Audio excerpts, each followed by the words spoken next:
Exactly.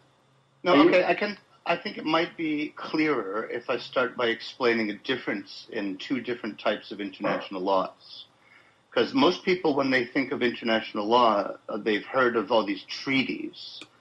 And there's two types. There's treaties which are just agreements between countries.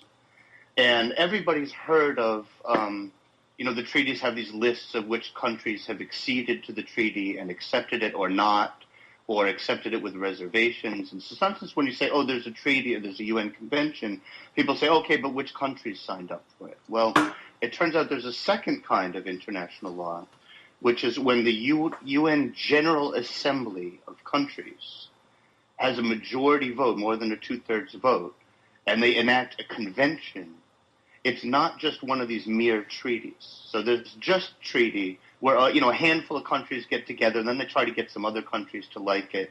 That, by the way, with all the conspiracy theories about the UN being abused for bad purposes, that's how the UN is abused, is by treaties. You get some agenda faction of bad guys.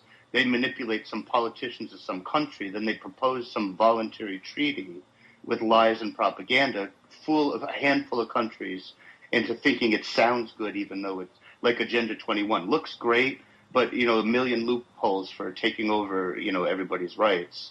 It's not the UN doing these things. The UN itself isn't marching around doing these things. You get a corrupt country by deception, fooling a few other countries to voluntarily sign this treaty, and then people can take it or leave it. So it's easy to defeat those things. Now, when the General Assembly as a whole, that's all of the nations of the world, about 192 or 193 member countries, almost all the countries in the world, get together and more than two-thirds of them vote on a convention, that is not optional.